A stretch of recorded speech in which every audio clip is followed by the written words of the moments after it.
Good morning student. आज अपन पढ़ेंगे momentum conservation का तीसरा एप्लीकेशन। अपन ने कल दो एप्लीकेशन पढ़े थे, आज अपन तीसरा एप्लीकेशन पढ़ रहे हैं। इसमें रॉकेट प्रपल्सन, रॉकेट का प्रक्षेपण, कि रॉकेट को किस प्रकार से दागा जाता है। जब स्पेस स्टेशन की बात, किसी भी अपन स्पेस स्टेशन से रॉकेट को छोड़ते हैं, रॉकेट को दागते हैं, तो उसका वेग किस प्रकार से होता है। क्योंकि रॉकेट की जो दागने या लॉन्च करने की जो प्रक्रिया है वह नॉर्मली प्लेन की प्रक्रिया से थोड़ी सी अलग है। यहाँ पर जो रॉकेट है वह जो वेग ग्रहण करता है ऊपर की तरफ जाने के लिए, वह किसके कारण से उत्पन्न होता है। देखिए, रॉकेट में एक्चुअल में अपन जो ईंधन काम में लेते हैं वह नॉर्मल ईंधन नहीं होता है। उसमें अपन नॉर्मली जो ऑक्सीजन है वह और हाइड्रोजन गैस होती है, उसको अपन एज ए ईंधन के काम में लेते हैं। और जो रॉकेट का जो लॉन्चिंग है वह न्यूटन के तीसरे नियम का पालन करता है, साथ में समय का संरक्षण भी रहता है। तीसरे नियम का पालन कैसे होता है कि आप देखिए कि किसी भी चीज़ पर अपन बल लगाएंगे तो उसके विपरीत दिशा में प्रतिक्रिया बल लगेगा। आप इसको बहुत ही अच्छी लैंग्वेज में समझ सकते हैं कि एक गुब्बारा लीजिए, बैलून, और उसमें हवा भर दीजिए। अगर गुब्बारे में हवा भरने के बाद में जब उस गुब्बारे को अपन छोड़ देते हैं तो उस गुब्बारे से हवा निकलती है, तो हवा निकलती है तो हवा की डायरेक्शन, जैसे ये गुब्बारा है, ये एक गुब्बारा है, तो उसमें जब हवा निकलती है तो हवा का वेग किधर होता है, हवा का वेग है ये नीचे की तरफ, और गुब्बारा किधर जाता है, गुब्बारा जाता है तब ऊपर की तरफ। तो यह हर क्रिया की एक प्रतिक्रिया हो रही है। क्रिया क्या है, क्रिया यह है कि गैस निकल रही है नीचे की तरफ, यह क्रिया है। तो इस क्रिया को बैलेंस करने के लिए एक प्रतिक्रिया भी हो रही है, और वो किधर, प्रतिक्रिया उसके विपरीत दिशा में होनी चाहिए, तो ऊपर की तरफ, तो गुब्बारा ऊपर की तरफ जाएगा। ठीक ऐसे ही रॉकेट लॉन्च किया जाता है। तो रॉकेट में क्या होता है कि रॉकेट में एक जो ईंधन भरा जाता है वह इस प्रकार से होता है कि जब रॉकेट की ऑपरेशन या लॉन्चिंग प्रक्रिया को चालू किया जाता है तो उस ईंधन को फायर किया जाता है, उस ईंधन को जलाया जाता है। तो ईंधन को जलाया जाता है तो उसमें जलने के दौरान ही गैस निकलती हैं और वो नीचे की तरफ होती हैं। जो गैसेस निकलती हैं, जो ईंधन गैस होती हैं, वो बहुत ही तेज़ वेग के साथ में नीचे की तरफ निकलती हैं। और नीचे एक स्टैंड लगा होता है, जैसे यहाँ पर स्टैंड लगा रखा है, ये वाला एक स्टैंड लगा होता है, उस स्टैंड से वो गैसेज टकराती हैं। तो उस स्टैंड से वो गैस टकराने के कारण से उसमें एक प्रकार का प्रतिक्रिया बल लगता है, उसको बोलते हैं प्रणोद, थ्रस्ट। तो उसमें एक प्रकार का थ्रस्ट या प्रणोद लगता है और बहुत ही तीव्र गति से वो गैस नीचे की तरफ निकलती हैं और उस स्टैंड से टकराती हैं। तो उसके कारण से एक थ्रस्ट मिलता है, प्रतिक्रिया बल मिलता है, और उसके कारण से रॉकेट है वह ऊपर की तरफ गति करता है, लिफ्ट अप होता है। रॉकेट अब अपने स्टैंड से ऊपर, लॉन्चिंग पैड से ऊपर की तरफ उठता है, ऊपर की तरफ गति करता है। अब जितना इन जो गैसेज हैं इनका वेग ज़्यादा होगा, रॉकेट की गति ऊपर की तरफ उतनी ही ज़्यादा होगी। तो देखिए, इसको आप यूँ समझिए कि किसी भी समय पर, किसी समय टी पर जो रॉकेट का वेग है, सॉरी, जो गैसेज का वेग है, जो गैसेज नीचे की तरफ निकल रही ईंधन की गैस है, वो उनका वेग है वो स्मॉल यू है। तो उनका वेग स्मॉल यू है तो रॉकेट का वेग उसके सापेक्ष v है, क्यों मान सकते हैं। क्योंकि गैसेज का वेग होता है वो बहुत बहुत बहुत ज़्यादा होता है, बहुत ज़्यादा होता है जो रॉकेट गैसेज का वेग होता है वो, तो उनके सापेक्ष रॉकेट का वेग जो है v है वो। तो अपन यूँ कह सकते हैं कि टोटल जो अंतर है, रॉकेट का जो कुल वेग होगा वो कितना होगा, वह कितना होगा, वो होगा v माइनस यू, अर्थात v में से जो गैस के सापेक्ष जो वेग है वह हो जाएगा v माइनस यू। चूँकि पृथ्वी पर जो प्रेक्षक खड़ा है या पृथ्वी के सापेक्ष अपन नाप रहे हैं, तब जो वेग है वो रॉकेट का वेग है वो v माइनस यू हो जाएगा, क्योंकि पृथ्वी के सापेक्ष है वो गैसेज का वेग है वो स्मॉल यू है। आप यूँ मान सकते हैं कि दो गाड़ियाँ हैं, दो वाहन है वो बराबर में एक दूसरे के सापेक्ष चल रहे हैं, तो दोनों वाहनों का वेग है वो पृथ्वी पर जो खड़ा है प्रेक्षक, ऑब्जर्वर, उसके सापेक्ष अलग अलग है। मान लीजिए एक गाड़ी है जो चल रही है 40 किलोमीटर प्रति घंटा के वेग से, और जो जमीन पर खड़ा व्यक्ति है, पृथ्वी पर खड़ा है, उसके वो नाप रहा है कि उसके सापेक्ष उस गाड़ी का वेग 40 किलोमीटर है। दूसरी जो गाड़ी है वो चल रही है 30 किलोमीटर प्रति घंटा, और दोनों एक दिशा में जा रही है। तो पृथ्वी पर खड़ा प्रेक्षक है वो उस गाड़ी का वेग नाप रहा है 30 किलोमीटर प्रति घंटा। यूँ देखिए, एक गाड़ी है वो 40 किलोमीटर प्रति घंटा जा रही है, 40 किलोमीटर पर आवर, और दूसरी है वो 30 किलोमीटर पर आवर जा रही है, किलोमीटर पर आवर। अब जो पृथ्वी पर जो प्रेक्षक खड़ा है वो इसको 40 किलोमीटर नापता है प्रति घंटा की स्पीड से और इसको 30 किलोमीटर प्रति घंटा की नापना था। तो अब देखिए कि जो 30 किलोमीटर प्रति घंटा वाली गाड़ी में जो बंदा बैठा है, जो प्रेक्षक बैठा है, उसके सापेक्ष इसका वेग कितना होगा? वो तो कम होगा ना, क्योंकि वो तो खुद भी गतिमान है। तो उसके सापेक्ष वेग कितना होगा? 40 माइनस 30। तो उसके सापेक्ष तो ये गाड़ी 10 किलोमीटर प्रति घंटा की स्पीड से ही चल रही है, जबकि पृथ्वी पर जो प्रेक्षक है उसके सापेक्ष चल रही है 40 किलोमीटर प्रति घंटा की स्पीड से। ऐसे ही जो रॉकेट का जो प्रतिक्षिप्त वेग है वह कितना होगा? वह होगा v माइनस यू, जबकि प्रेक्षक के सापेक्ष गैसों का वेग है वो u है और प्रेक्षक के सापेक्ष जो रॉकेट का वेग है वो v है। यू समझिए, ठीक है। तो u गैसों का वेग है, v रॉकेट का वेग है, m कुल द्रव्यमान है। कुल द्रव्यमान का मतलब हो गया इसमें जो ईंधन भरा गया है उसका द्रव्यमान भी है और रॉकेट का जो ढांचा बनाया गया है उसका भी द्रव्यमान है। चूंकि जैसे जैसे रॉकेट ऊपर की तरफ लिफ्ट अप होता है, उड़ान भरता है, वैसे वैसे ईंधन जलता है। अर्थात जैसे जैसे समय का मान बढ़ेगा, समय बढ़ता जाएगा, 1 सेकंड 2 सेकंड 5 सेकंड 10 सेकंड, वैसे वैसे ईंधन जलेगा, अर्थात ईंधन का मान कम होगा। तो ईंधन का मान कम होने का मतलब है कि रॉकेट का जो कुल वजन है वो कम होगा। तो समय बढ़ने पर रॉकेट के कुल भार या कुल द्रव्यमान में कमी आती है। ओके, तो ये घटना t समय पर हो रही है। तो किसी समय dt पर, अर्थात किसी समय t प्लस dt पर, ये मान लो कि 5 सेकंड का था तब और ये 10 सेकंड, तो 5 सेकंड का अंतराल हो गया। तो किसी समय dt अंतराल पर, अर्थात किसी समय t प्लस dt पर, यह अगर t है तो यह t प्लस dt पर है, तब जो रॉकेट है उसमें से dm गैसेज रिलीज हो चुकी हैं, dm द्रव्यमान की गैसेज रिलीज हो चुकी हैं। तो dm लेकिन गैसेज का वेग तो उतना ही है, वो तो u वेग से ही नीचे की तरफ निकल रही हैं। लेकिन ईंधन जल कितना रहा है? वो है dm प्लस dt, मतलब जो ईंधन जलने की दर है वह क्या है? dm प्लस dt, अर्थात dt समय में dm ईंधन जल रहा है। तो रॉकेट का जो द्रव्यमान है वो कितना कम हो जाएगा dt समय में? m minus dt। पहले m था तो dt समय में dm कम हो गया, तो m माइनस dm जो द्रव्यमान है वो बच गया है। जैसे जैसे रॉकेट का द्रव्यमान कम होगा वो हल्का होगा, उसका वेग बढ़ेगा। तो उसका वेग बढ़ने के कारण से उसका वेग है वो v से कितना बढ़ जाएगा? v प्लस dv हो जाएगा। अर्थात जैसे जैसे ईंधन जलता रहता है रॉकेट का वजन कम होता रहता है, भार कम होता रहता है, द्रव्यमान कम होता रहता है, वैसे वैसे उसका वेग बढ़ता रहता है। इसको आगे अपन और देखेंगे अगले टॉपिक में कि इसीलिए रॉकेट है वो बहुखंडी रॉकेट बनाया जाता है, ताकि वो अलग अलग उसके जो अपन को वेग है वो प्राप्त किया जा सके, डिजायरेबल इच्छित वेग प्राप्त किया जा सके, प्लायन वेग प्राप्त किया जा सके। अब देखिए तब क्या कंडीशन होगी? जब रॉकेट पृथ्वी पर स्थित प्रेक्षक के लिए उड़ान भरता है। पृथ्वी पर, क्योंकि अपन पृथ्वी पर प्रेक्षक की बात क्यों कर रहे हैं कि जितने भी मेजरमेंट है वो अपन पृथ्वी से मेजर कर रहे हैं। जो स्पेस स्टेशन है वो पृथ्वी पर एग्जिस्ट करता है, जो अपने वैज्ञानिक हैं वहीं से उसको मापन कर रहे हैं उसका वेग, तो वो पृथ्वी पर एग्जिस्ट कर रहे हैं, पृथ्वी के सापेक्ष उनका वेग नाप रहे हैं। तो पृथ्वी पर स्थित प्रेक्षक के सापेक्ष रॉकेट है वह उड़ान कर रहा है, तो उस दौरान किसी समय t पर वेग, तो किसी समय t पर वेग क्या है? रॉकेट का वेग v है और द्रव्यमान कितना है? m है। तो संवेग कितना हो जाएगा? किसी समय t पर उसका संवेग हो जाएगा pt बराबर mv। ध्यान रखिए संवेग t समय पर कितना है? mv। उस टाइम में रॉकेट का वेग है वो v है, रॉकेट की गैसेज का वेग है वो u है और रॉकेट का द्रव्यमान है वो m है। ध्यान रखिए बार बार मैं बोल रहा हूँ कि जो m है वह अकेली रॉकेट का द्रव्यमान नहीं है, वह रॉकेट का द्रव्यमान प्लस फ्यूल का द्रव्यमान mr प्लस mfu मान सकते हैं। रॉकेट का द्रव्यमान तो अनचेंज्ड है। रॉकेट के द्रव्यमान में क्या क्या आते हैं कि अगर उस रॉकेट के अंदर कोई भी अंतरिक्ष यात्री बैठे हैं, वो उस रॉकेट का जो ढांचा है जो मेटल का बना हुआ है, धातु का बना, वो अनचेंज्ड है। बदल केवल क्या आ रहा है? फ्यूल धीरे धीरे घट रहा है, समय बढ़ रहा है और फ्यूल घट रहा है। तो जो अभी अपन फ्यूल में चेंज रेट बता रहे हैं, लेकिन यहाँ पर कुल द्रव्यमान मान रहे हैं, तो वो रॉकेट के द्रव्यमान ही परिवर्तित हो रहा है।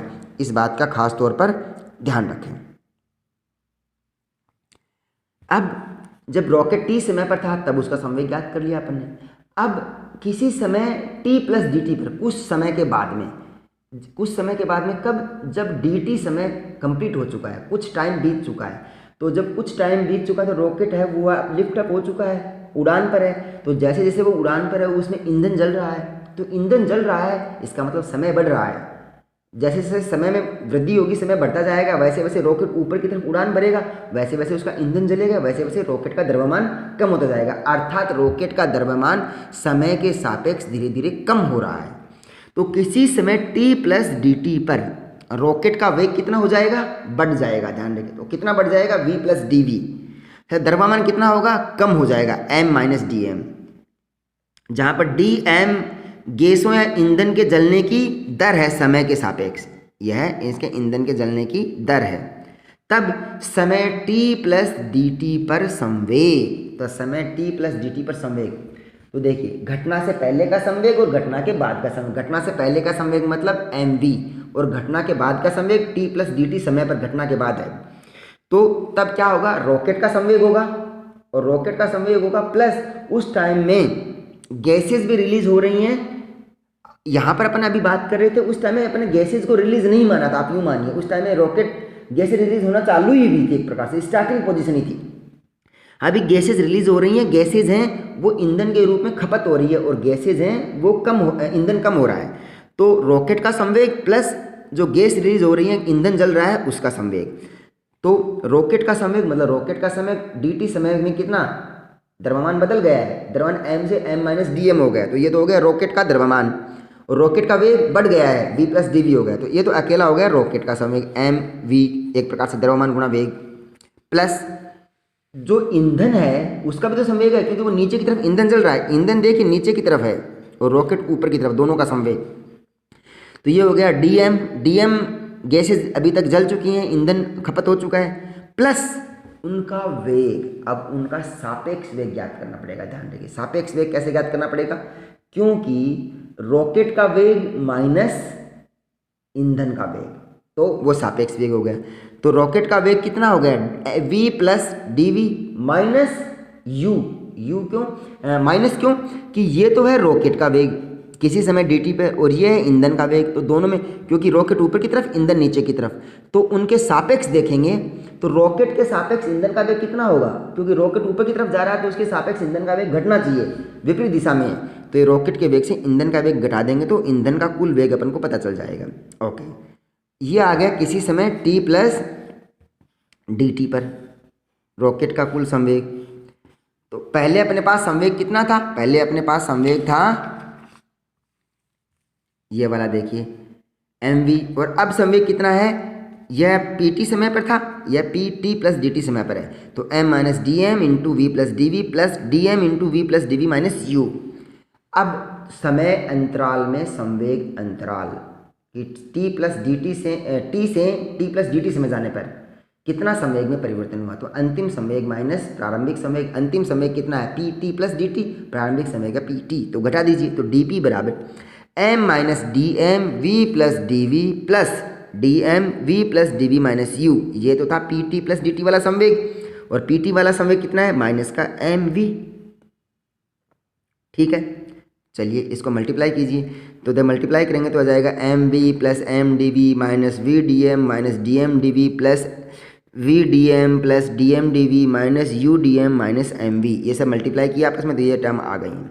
तो देखिए एम वी से एम वी कैंसिल हो गया, वी डी एम से वी डी एम कैंसिल हो गया, डी एम डी वी से d m d v cancel हो गया, तो बचा कितना अपने पास में m d v minus u d M.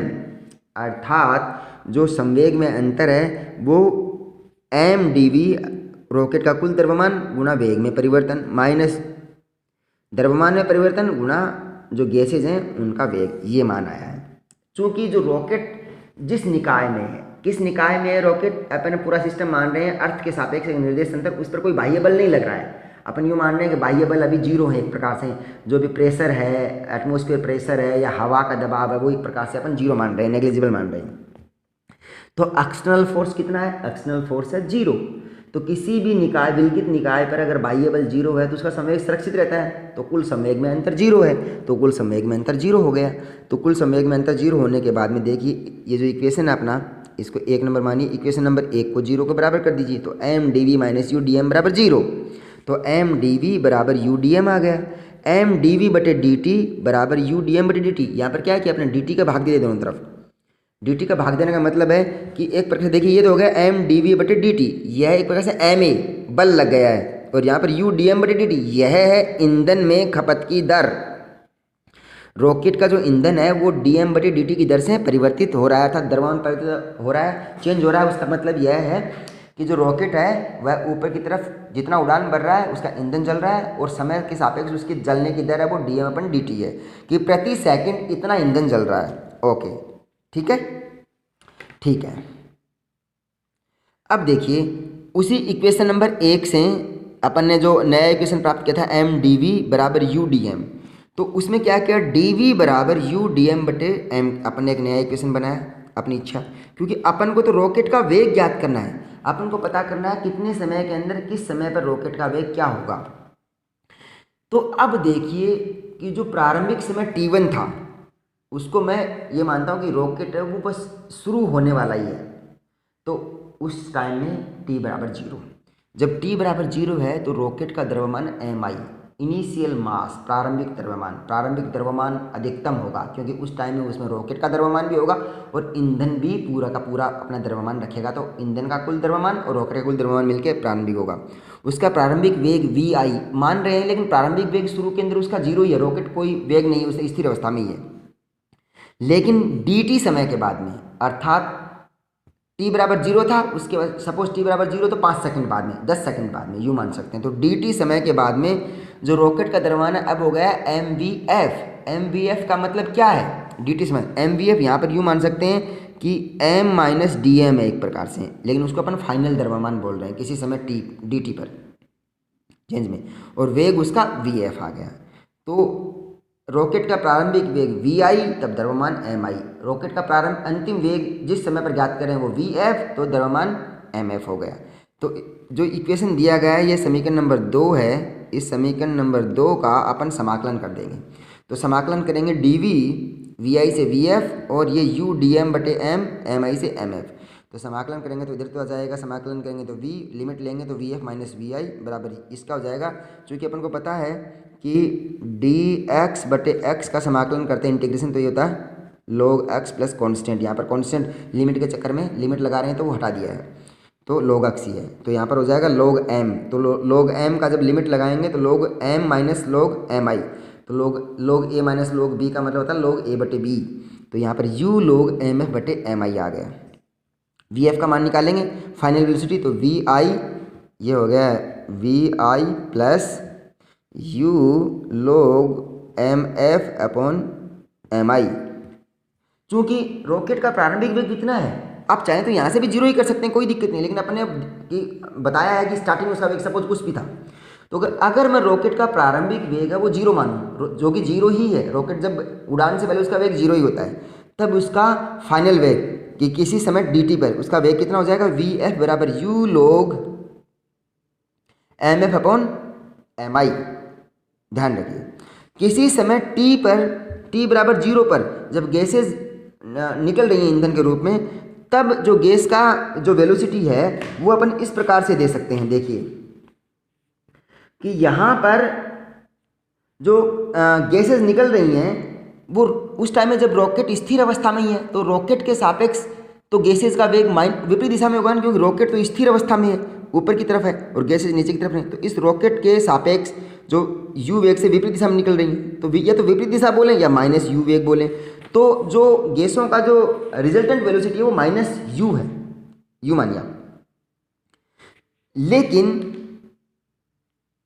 किसी समय पर dt पर जब रॉकेट उड़ान पर है तब उसका वेग कितना होगा v माइनस यू हो जाएगा, लेकिन इनिशियल वेलोसिटी तो अपन क्या करें रॉकेट की 0 ही है, तो अपन वापस क्या कहेंगे जो गैसों का निर्वातक वेग है जो रिजल्टेंट वेलोसिटी है वो माइनस यू ही है, तो अपन जो वी एफ है वेलोसिटी वो यहाँ देखिए रिजल्टेंट वेलोसिटी के रूप में लिख देंगे, जो u है उसको रिजल्टेंट वेलोसिटी के रूप में लिख देंगे, और वी एफ बराबर माइनस का वी आर लोग एम है बटे एम आई, ये अपन ज्ञात कर सकते हैं। कल इसके बारे में अपन इसका फ्लाइट का पाथ भी ज्ञात करेंगे और विस्थापन भी ज्ञात करेंगे। ओके, आज के लिए इतना ही काफ़ी है। अब देखिए यहाँ पर रॉकेट का जो वी एफ है फाइनल वेलोसिटी है वह वी आर लोग एम है बटे एम आई, तो ये किस पर निर्भर करता है, यह जो आप देखिए दो चीज़ों पर सबसे इंपॉर्टेंट निर्भर करता है कि रॉकेट का द्रव्यमान कितना है। तो रॉकेट को ज़्यादा भारी नहीं बनाना चाहिए अपने इच्छित वेग ज्ञात करने के लिए। रॉकेट को अगर पृथ्वी की कक्षा से बाहर भेजना है तो उसका प्लायन वेग 11.2 किलोमीटर प्रति सेकंड होना चाहिए। अब वो इतना वेग ज्ञात करने के लिए, प्राप्त करने के लिए रॉकेट को ज़्यादा भारी नहीं बनाना चाहिए। लेकिन अगर रॉकेट को भारी नहीं बनाएंगे तो उसमें ईंधन उचित मात्रा में नहीं भरेंगे तो वह उचित दूरी तक नहीं पहुंच पाएगा। इसीलिए रॉकेट को बहुखंडी बनाते हैं, बहुखंडी रॉकेट बनाते हैं। और बहुखंडी रॉकेट का मतलब होता है कि एक खास दूरी तक पहुंचने के बाद में उससे जो रॉकेट के कुछ भाग हैं वो हट जाएंगे, एक खास दूरी के बाद वो रॉकेट के भाग हटते जाएंगे तो द्रव्यमान है वो एक प्रकार से कम होता जाएगा और रॉकेट है वो इच्छित दूरी प्राप्त कर लेगा। ठीक है, इसके लिए अपन कल कुछ और इससे रिलेटेड न्यूमेरिकल करेंगे। Thank you.